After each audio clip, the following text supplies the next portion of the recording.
ٹھیک ہے. اور ایک اس کو اس بات کا بھی خیال رہنا چاہیے، رکھنا چاہیے کہ میں زبان سے جو گفتگو کرنے والا ہوں، اگر اگلا آدمی پھر اس پر عمل کرے صحیح تو ظاہر ہے اس کے جزا اور سزا کا ذمہ دار بھی تو میں ہی ہوں. بالکل ٹھیک ہے. ہاں، اب آپ نے ایک بہت باریک بات کر دی کہ ہر شخص کو تو اللہ کریم کا اتنا وہ قرب حاصل نہیں ہے، صاحب شرح صدر نہیں ہے، صاحب شرح صدر نہیں ہے، واصل نہیں ہے اللہ سے. واصل باللہ نہیں ہے. جی. لیکن کم از کم اتنا تو ہر شخص کے پاس ایک معیار تو ہونا چاہیے کہ جو میں گفتگو کر رہا ہوں اس سے معاشرے میں اچھے نتائج نکلیں گے یا اس سے معاشرے میں برے نتائج نکلیں گے. بالکل صحیح. وہ ہمارے ہاں ایک کتاب ہے شرح جامی، مولانا تصدیق فرمائیں گے، وہ ملا جامی کی ہے. ملا جامی بھی بڑے بزرگ ہیں.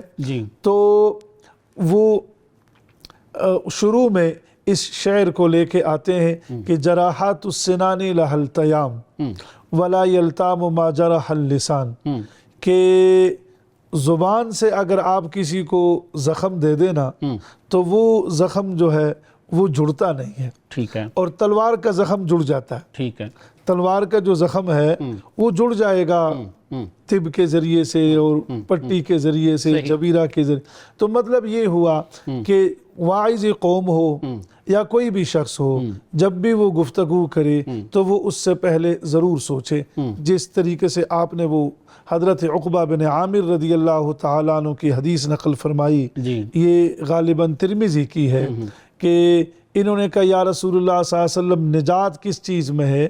تو آقا نے فرمایا املک علیک لسان، بالکل، کہ آپ زبان پر کیا رکھ لیں؟ قابو رکھ لیں.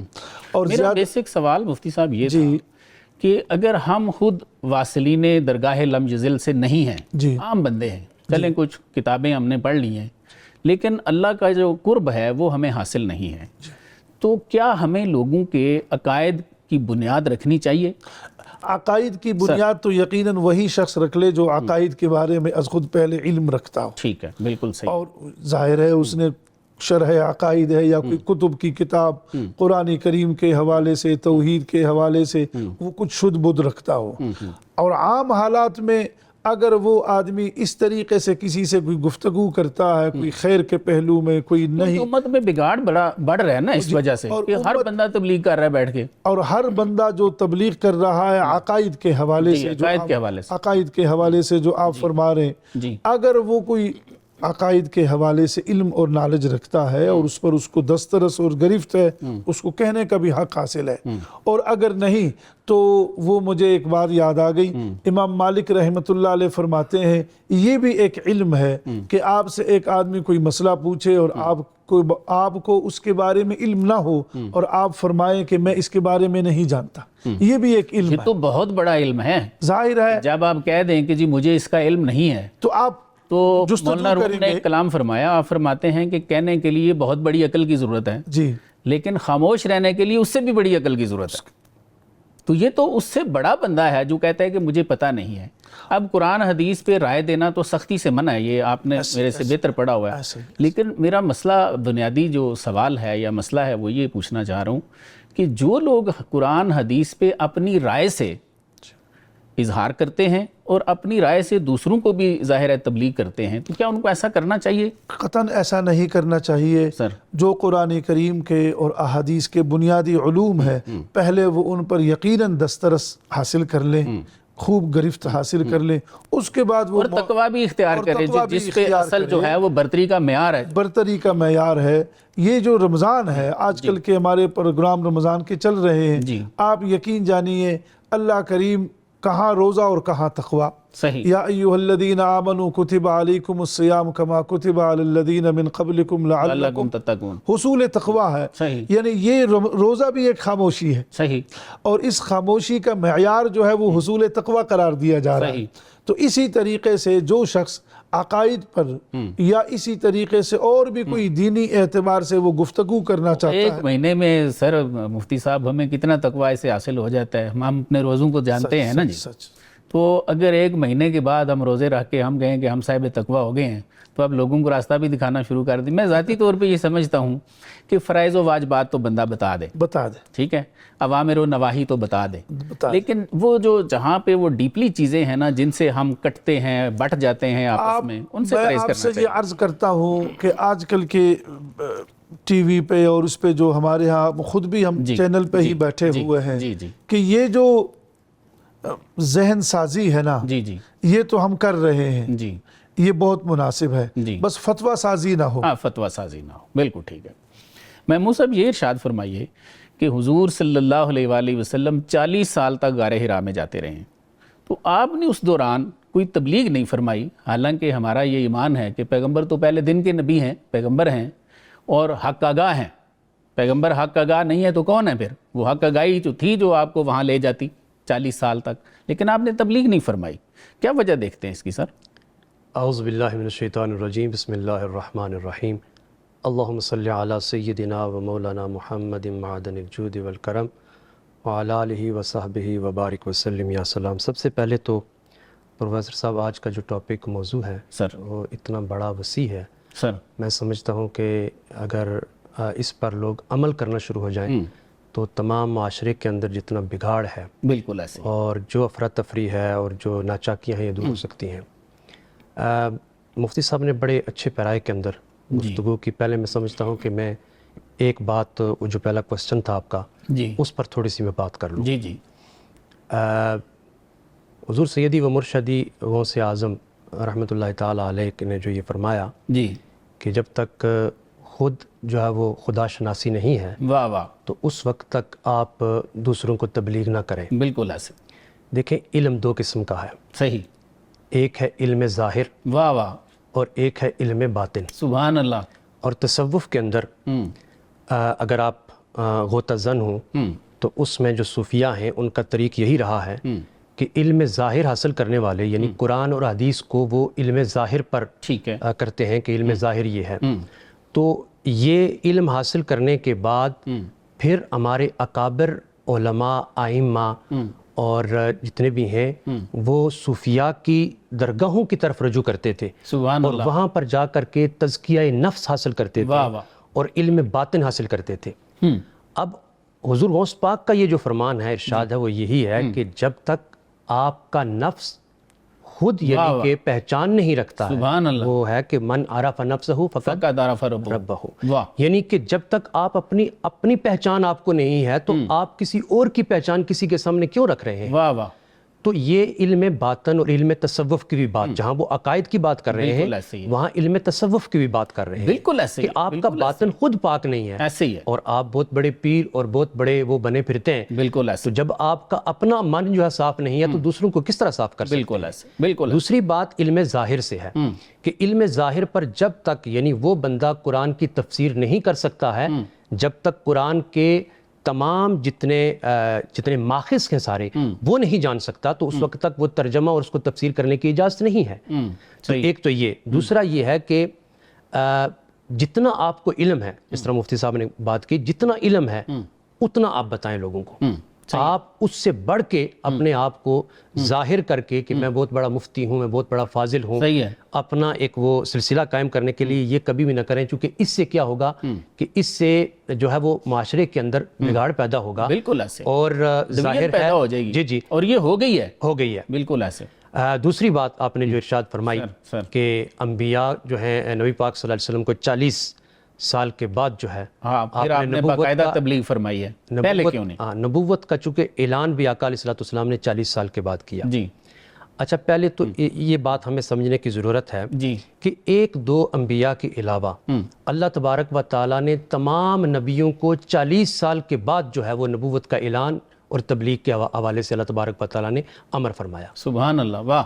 اب ظاہر ہے کہ جب سب انبیاء کو یہی اس نے کرائیٹیریا رکھ دیا ہے کہ 40 سال کی عمر, اس کے بعد پھر آپ نے اعلان کرنا ہے. اور ان کی تو اللہ تعالیٰ خود تربیت فرماتے ہیں. ہمارا تو وہ حال نہیں ہے نبیوں والا, پیغمبروں والا, ایسے ہی ہے, لیکن ہم تو بڑی جلدی شروع کر دیتے ہیں کام. جی ایسے ہی. اب میں آپ کو عرض کروں کہ نبی پاک صلی اللہ علیہ وسلم نے جو 40 سال کے بعد جو ہے وہ تبلیغ کا سلسلہ اور آغاز کیا، اس کے اندر چونکہ یہ تدبیر اللہ کی طرف سے ہوتی ہے ٹھیک ہے، اور حکمت ہوتی ہے صحیح، کہ جب تک آپ کے ساتھ لوگ نہیں ہیں، جب آپ کے چاہنے والے، آپ پر ایمان لانے والے، آپ کی ایک جماعت، آپ کا ایک قافلہ تیار نہیں ہو جاتا ہے، تو یوں ہی یعنی کہ لوگوں کو تبلیغ کرنا اور مطلب اس کا وہ فوائد اور رزلٹ نہیں ملتے ہیں۔ ٹھیک ہے، اس لیے نبی پاک صلی اللہ علیہ وسلم یہ ظاہری وجہ بھی ایک ہے، ظاہری وجہ ایک ہی ٹھیک ہے۔ ہے، حضور علیہ الصلوۃ والسلام کو اللہ تبارک و تعالیٰ نے سب سے پہلے ارشاد فرمایا کہ وانذر عشیرتک الاقربین، کہ سب سے پہلے اب کیا کہ اپنے اقربا کو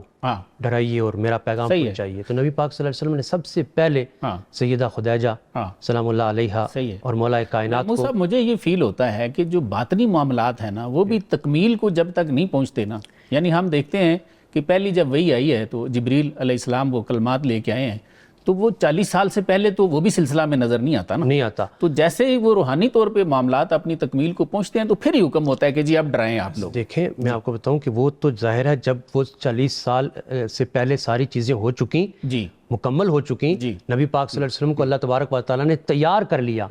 اچھا تیار کر لیا تو اب فرمایا کہ اب اعلان کریں اور تبلیغ کا سلسلہ کا آغاز کریں، بالکل تو اس کی ایک بنیادی وجہ یہ بھی تھی۔ تو نبی پاک صلی اللہ علیہ وسلم نے تبلیغ کا آغاز فرمایا، تو اس کے بعد پھر لوگ جوگ تر جوگ اسلام کے اندر شامل ہونا شروع ہو گئے۔ بالکل ایسا۔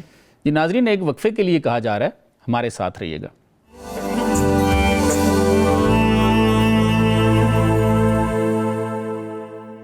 جی ناظرین، مہمانوں سے مزید گفتگو کرتے ہیں۔ مفتی صاحب یہ ارشاد فرمائیے کہ قرآن میں ہے یا ایھا الذین آمنوا لا ترفعوا اصواتکم فوق صوت النبی صلی اللہ علیہ وسلم الی آخرہ۔ اللہ تعالیٰ ارشاد فرما رہے ہیں کہ اے ایمان والو، اپنی آوازیں نبی کی آواز سے اونچی نہ کرنا، کہیں ایسا نہ ہو کہ تمہارے سارے اعمال ہی ضائع ہو جائیں اور تمہیں پتہ ہی نہ ہو۔ تو سر یہ جو خاموشی کا درس اللہ تعالیٰ دے رہے ہیں اس ارشاد پاک میں، اس پہ روشنی ڈالیے، اس سے کیا مراد ہے؟ میرے محترم، یہ سورۃ الحجرات کی آیت مبارکہ ہے، جی اور یہ سورۃ الحجرات یہ قرآن کریم کی ان صورتوں میں سے ایک صورت مبارکہ ہے جی جن کا تعلق براہ راست سماج اور سوسائٹی کے ساتھ ہے۔ ٹھیک ہے، یہ 18 آیات اور 2 رکوعات پر مشتمل ہے۔ جی جس آیت کا آپ ذکر خیر فرما رہے ہیں کہ یا ایھا الذین آمنوا لا ترفعوا اصواتکم فوق صوت النبی صلی اللہ علیہ وسلم، جی صلی اللہ علیہ وسلم، یہ نبی اکرم صلی اللہ علیہ وسلم سے کچھ لوگ یمن کے آئے ہیں اور انہوں نے مطالبہ کیا ہے کہ کوئی ہمیں آپ گورنر دے دیں، اپنا کوئی نگران دے دیں، ٹھیک ہے، اور حضرت ابو بکر صدیق رضی اللہ تعالی عنہ بھی اس مجلس میں تشریف فرما ہے اور حضرت عمر فاروق رضی اللہ تعالی عنہ بھی تشریف فرما ہے۔ ایک کی رائے یہ ہے کہ قعقاع بن معبد کو گورنر بنایا جائے اور ایک کی رائے یہ ہے کہ اقرع بن حابس کو گورنر بنایا جائے، ٹھیک، لیکن ذرا آواز بلند ہو گئی، صحیح، بالکل صحیح، اور جب بلند ہو گئی تو یہ آیت مبارکہ اتری، اللہ اکبر، اللہ اکبر، سبحان اور اللہ۔ یہ آیت مبارکہ صرف اور صرف جو ہے وہ اس دور کے لیے نہیں اتری بلکہ قیامت تک کے لیے ایک اصول کہ اگر شاگرد ہے وہ استاد سے بھی سوال کرتا ہے سبحان اللہ، تو ذرا سا ایسا کر لے بالکل کہ اس کی بھی آواز بلند نہ ہو۔ بالکل گھر میں جوان بیٹا اور بیٹی ہے، وہ ماں باپ سے بھی اگر مخاطب ہے تو اسی طریقے سے گفتگو کرے۔ تو اس آیت مبارکہ کا پس منظر بھی یہی ہے کہ اگر آپ گفتگو کرنا بھی چاہیں تو اس طریقے سے گفتگو کرے کہ آپ کی آواز جو ہے وہ بہت ہی زیادہ قدر بلند نہ ہو۔ بالکل صحیح، اب اس سے آپ نے یہ جو پہلو نکال لیا جی کہ رائے دینے میں تو کوئی حرج نہیں ہے، ٹھیک ہے، ظاہر آقا نے ان کو جمع کیا ہے، ہاں بلکہ بخاری کی یہ روایت ہے کہ حضرت عمر رضی اللہ تعالیٰ عنہ اس کے راوی ہیں کہ آقا فرماتے ہیں لا ثمر بعد العشاء، ٹھیک کہ ہے، عشاء کے بعد قصہ گوئی نہیں ہے، صحیح، آپ لوگ سو جاؤ جلدی سے۔ لیکن پھر حضرت عمر خود فرماتے ہیں کہ آپ صلی اللہ علیہ وسلم مجھے بھی اور حضرت ابو بکر صدیق رضی اللہ تعالی عنہ کو بھی روک لیتے تھے، اور ہم سے کوئی دینی بات کوئی مشورہ ریاست کے حوالے سے لے لیتے تھے. صحیح. تو مشورہ تو دینا مناسب ہے, اس میں تو کوئی حرج نہیں ہے. صحیح. لیکن یہ ہے کہ گفتگو میں اس کا بھی لحاظ رکھا جائے کہ میرے مد مقابل جو صاحب ہیں, جو شخصیت ہے جن سے میں ہم کلام ہوں, وہ اس میں ادب کا بھی خیال رکھا جائے. بالکل صحیح. وہ اقبال مرحوم کا مجھے ایک مشہور شعر یاد آیا کہ خاموش اے دل بری محفل میں چلانا نہیں اچھا, ادب پہلا کرینہ ہے محبت کے قرینوں میں. تو اس کا خیال رکھا جائے. اور یقیناً قلت کلام پر اگر ہم آ جائیں تو اگر بندہ خاموش رہے گا تو وہ ان آفات سے بھی محفوظ رہے گا. بالکل. امام غزالی رحمہ اللہ نے یہی لکھا ہے کہ خاموشی کے کئی فوائد ہیں. ان فوائد میں یہی بھی ہے کہ وہ بے ادبی سے بھی بچا رہے گا, جھوٹ سے بھی بچا رہے گا, غیبت سے بھی بچا رہے گا, چغل خوری سے بھی. اور ان جملہ امور کے حوالے سے آگے اسی صورت میں اللہ کریم نے بہت طویل گفتگو فرمائی بھی ہے. تو مطلب یہ نکل آیا کہ قلت کلام کا ایک فائدہ یہ بھی ہے کم گوئی کا, جس کو ہم عربی میں فارسی میں کم گوئی کہتے ہیں, عربی میں تکتم کہتے ہیں. کہ مطلب کم گوئی کا ایک فائدہ یہ بھی ہے کہ آپ من سمت نجا, آپ خاموش ہیں تو آپ نے نجات کو بھی کیا کر لیا, پا لیا. تو یہاں پر اس آیت مبارکہ کا پس منظر بھی یہی نکل آیا کہ آپ گفتگو تو کریں لیکن آپ کے سامنے جو صاحب, جو شخصیت تشریف فرما ہے, ادب آداب کا بھی آپ کیا رکھیے گا, خیال رکھیے. بالکل صحیح. محمود صاحب یہ ارشاد فرمائیے کہ حدیث شریف کا میں نے تذکرہ انٹرو میں بھی کیا ہے ابھی کہ سرکار نے فرمایا کہ خاموشی 60 سال کی عبادت سے بھی افضل ہے. سر اس کی تو ذرا وضاحت فرمائیے. دیکھیے خاموشی جو ہے اس کے اندر بہت ساری حکمتیں ہیں, اور صرف اس مقام پر نہیں بلکہ اگر ہم دیکھیں تو نبی پاک صلی اللہ علیہ وسلم کی بہت ساری احادیث ہیں کہ جس میں خاموش رہنے پر زیادہ زور دیا گیا. ٹھیک ہے. یعنی وہ ایک حدیث ہے کہ مومن وہ ہے کہ جب بھی وہ بات کرے تو بھلائی کی بات کرے, یا پھر کیا کرے, خاموشی اختیار کرے. بالکل ایسے, بالکل ایسے. اب اللہ تبارک و تعالیٰ کی طرف سے یہ ایک ایسی نعمت ہے کہ زبان جو ہے, چونکہ انسان کے جسم میں جو واحد ایک یہ عضو ہے زبان, یہ اگر کسی کو نیکی کی طرف لے کے آئے تو یہ لا سکتی ہے, کسی کو برائی کی طرف لے جائے تو لے جا سکتی ہے. صحیح. اس لیے چونکہ مرکز چونکہ زبان ہے, تو زبان اگر ہلتی ہے اللہ کے ذکر میں اور نبی پاک صلی اللہ علیہ وسلم پر درود شریف بھیجنے میں تو یقیناً خیر ہی خیر ہے. لیکن اگر یہی زبان اس کے اپوزٹ چلتی ہے تو اس کے اندر شر ہی شر ہے. بسم صاحب یہ دل کی ترجمان بھی ہوتی ہے, جیسا دل کا معاملہ ہے ویسا ہی یہ کلام بھی پھینکتے ہیں. نبی پاک صلی اللہ علیہ وسلم نے ارشاد فرمایا کہ مومن جو ہے نا اس کی زبان اس کے دل کے پیچھے ہوتی ہے. واہ واہ واہ واہ. مومن کی جو زبان ہے اس کے دل کے پیچھے ہوتی ہے کہ وہ غور اور فکر کر کے سوچ بچار کر کے بات کرتا ہے. صحیح. اور جو منافق ہوتا ہے اس کی زبان اس کے دل کے آگے ہوتی ہے. اللہ اکبر. وہ کبھی بھی سوچ بچار نہیں کرتا ہے, جو بات اس کے دل کے اندر آئی, جو اس کے ذہن کے اندر آئی, اس نے بے دھڑک کر دی. تو یہ تو ایمان اور منافقت کے مابین جو ہے, ایمان جو ہے وہ سوچ کے بولتا ہے, سوچ کے بولتا ہے, اور جو منافق ہے وہ بول کے بھی نہیں سوچتا. ایمان کو چونکہ محاسبے کا بھی ایک ڈر تو رہتا ہے. صحیح, بالکل صحیح. اور جب محاسبے کا ڈر ہوگا تو وہ سوچ کے بولے گا. اب دیکھیں زبان جو ہے نا, اب یہ جوڑتی بھی ہے اور یہ توڑتی بھی ہے. بالکل ٹھیک ہے. زبان جو ہے یہ اس پہ آپ دیکھیں کہ ڈیپینڈ کرتا ہے کہ اگر اسی زبان سے کوئی ایسا جملہ نکلتا ہے, یعنی معاشرے سنور بھی سکتے ہیں اور بگڑ بھی سکتے ہیں. بالکل صحیح. یہ زبان ہی ہے جو ملکوں کے درمیان تصادم کرواتی ہے. بالکل ایسے. یہ زبان ہی ہے کہ جو معاشرے کے اندر فساد کا باعث بنتی ہے. بالکل ایسے. اور یہ زبان ہی ہے کہ جو ایک اچھے قبیلے کے درمیان نفرت کا باعث ہوتی ہے. بالکل ایسے. اور افتراق پیدا ہو جاتا ہے.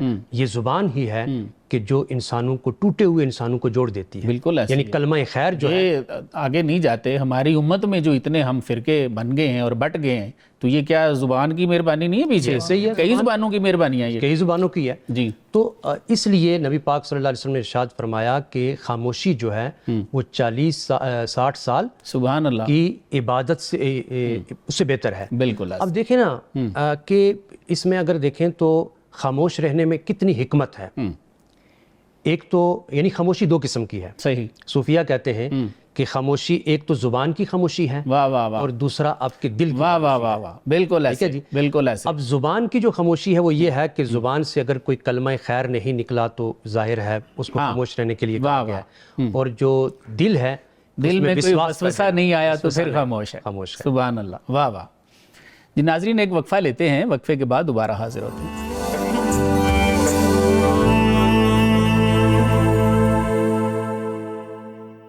جی ناظرین, مہمانوں سے گفتگو کے سلسلے کو آگے بڑھاتے ہیں. مفتی صاحب یہ ارشاد فرمائیے کہ ترمذی شریف میں حضرت عقبہ بن عامر رضی اللہ تعالیٰ عنہ کی ایک روایت ملتی ہے. آپ فرماتے ہیں کہ میں نے سرکار دو عالم صلی اللہ علیہ وسلم سے پوچھا کہ حضور نجات کیا ہے؟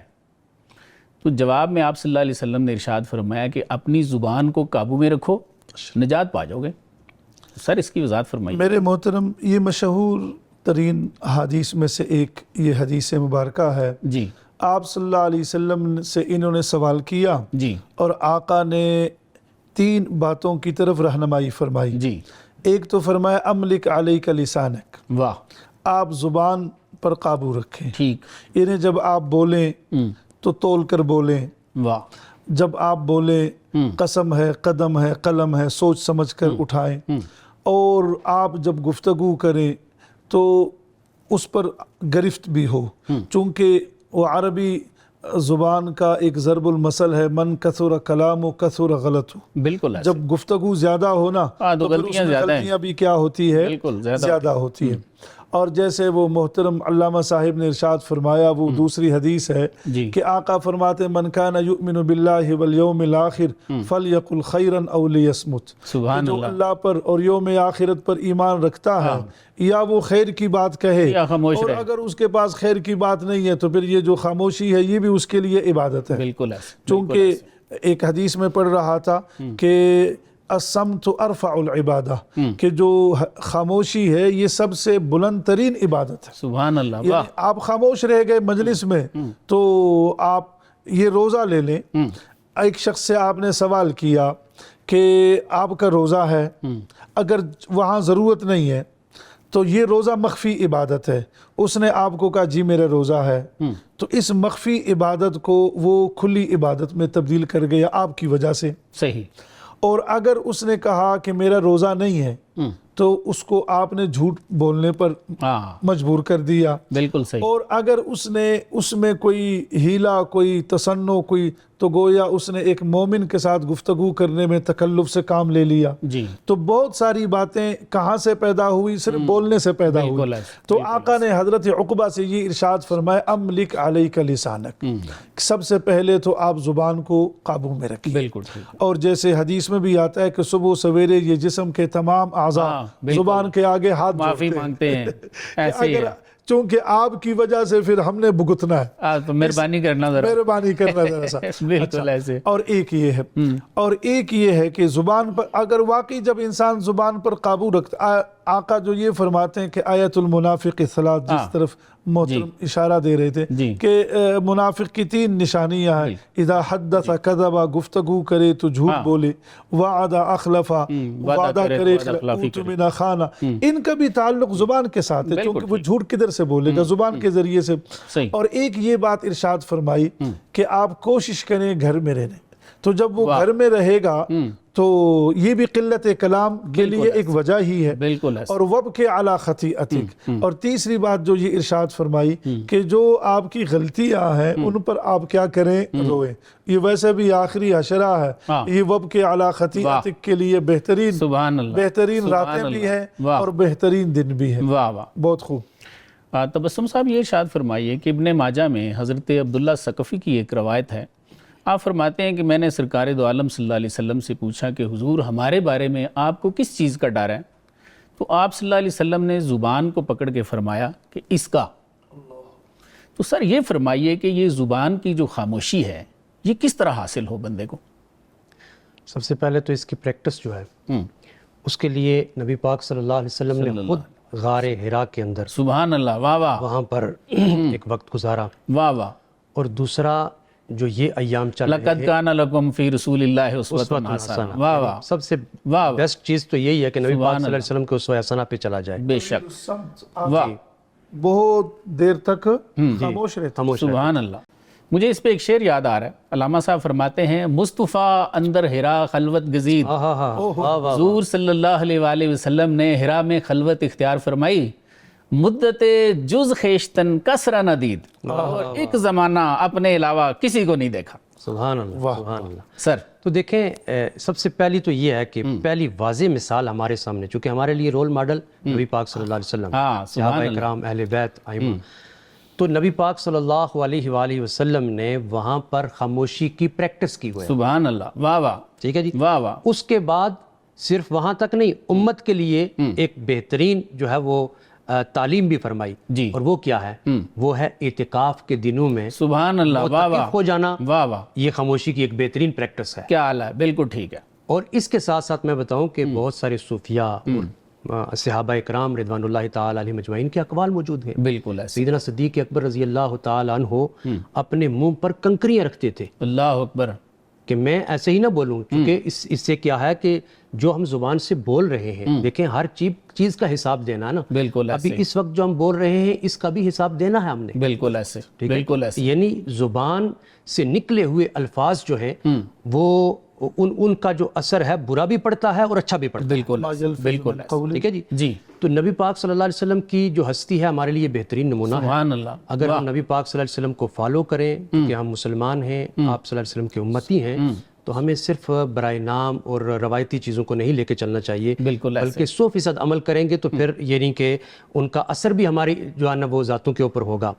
اس وقت میں سمجھتا ہوں پروفیسر صاحب کے سر معاشرے کے اندر، قبیلوں کے اندر، گھروں کے اندر جو ناچاکیاں ہیں، جو افراتفری کا شکار ہیں لوگ، جو بے راہ روی کا جو ہے نا ایک سلسلہ ہے، وہ صرف اور صرف اس زبان کا جو ہے نا وہ کیا کہتے ہیں وہ کھا رہے ہیں سارے. بالکل صحیح. ٹھیک ہے جی. زبان اگر قابو کے اندر ہے تو آپ کا گھر بھی آپ کے لیے جنت ہے. بالکل ایسے. زبان اگر کنٹرول کے اندر ہے تو آپ جس سوسائٹی معاشرے کے اندر رہ رہے ہیں، محلے کے اندر رہ رہے ہیں، تو میں سمجھتا ہوں کہ سارے فرشتے ہو جائیں. بالکل صحیح. کیونکہ زبان ہی ہمارے درمیان جو ہے نفرتیں جو ہے پیدا کرتی ہے، یہ زبان ہی محبتیں پیدا کرتی ہے، یہ زبان ہی انسانوں کو کاٹ دیتی ہے، یہ زبان ہی انسانوں کو جوڑتی ہے. بالکل ایسے. تو زبان پر کنٹرول بہت ضروری ہے. اسی لیے اللہ کے نبی صلی اللہ علیہ وسلم نے اس پر زیادہ زور دیا ہے. دیکھیں مجھے ایک بات یاد آ گئی. جی. اللہ تبارک و تعالیٰ نے حضرت زکریہ علیہ السلام کو بیٹا دیا. جی. تو ساتھ کیا فرمایا؟ 3 دن تک بات نہیں ہاں بالکل ایسے. سبحان اللہ. بات نہیں کرنی 3 دن. واہ واہ واہ. ٹھیک ہے. واہ واہ. حضرت سیدہ مریم کے ہاں عیسیٰ علیہ السلام پیدا ہوئے تو لوگوں نے جب آ کر کے وہ سوالات وغیرہ کرنے چاہے تو فرمایا آپ نے یہ کہنا ہے کہ میرا روزہ ہے. سبحان اللہ. واہ واہ. انی نذرت للرحمن صوما فلن اکلم اليوم انسیا. سبحان اللہ. تو دیکھیں یہ کوئی معمولی چیز نہیں ہے کہ اللہ تبارک و تعالیٰ خود اپنے نیک بندے، اپنی نیک بندیوں اور اپنے انبیاء کو اس کے حوالے سے درس دے رہا ہے. سبحان اللہ. اور اگر اتنی بڑی بات ہے تو آج ہم سارے کے سارے اپنی زبان کا کھٹا کھا رہے ہیں. بالکل ٹھیک ہے. اگر ہماری زبان ہمارے کنٹرول کے اندر ہے، میں سمجھتا ہوں اگر دیکھیں نا پاکستان کے اندر یہ جو افراتفری سیاسی حوالے سے، مذہبی حوالے سے، یہ کیا ہے؟